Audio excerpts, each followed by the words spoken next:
তো বন্ধুরা, আজ বানাচ্ছি পানের লাড্ডু। পানের লাড্ডুটা পানটাকে বেটে নিলাম, তারপর একটা কড়াই বসিয়ে এক বাটি দুধ দিয়ে দিলাম। দুধটাকে ঘন করে নিলাম।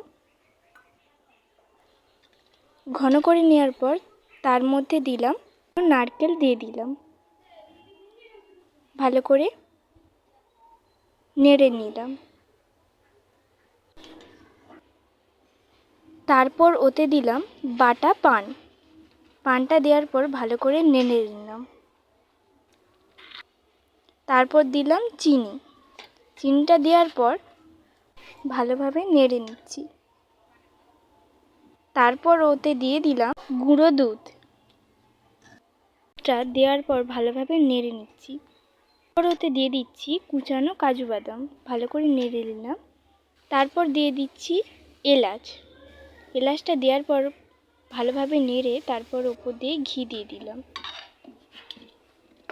ঘিটা দেওয়ার পর নেড়ে নিলাম। তারপর আমি একটা পাত্রে তুলে নিচ্ছি।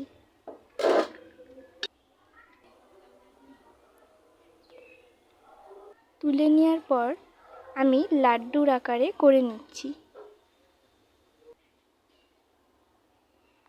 হয়ে গেল আমাদের সুস্বাদু পানের লাড্ডু। এই ভিডিওটা যদি ভালো লেগে থাকে অবশ্যই লাইক, কমেন্ট, সাবস্ক্রাইব করে দেবেন। পরে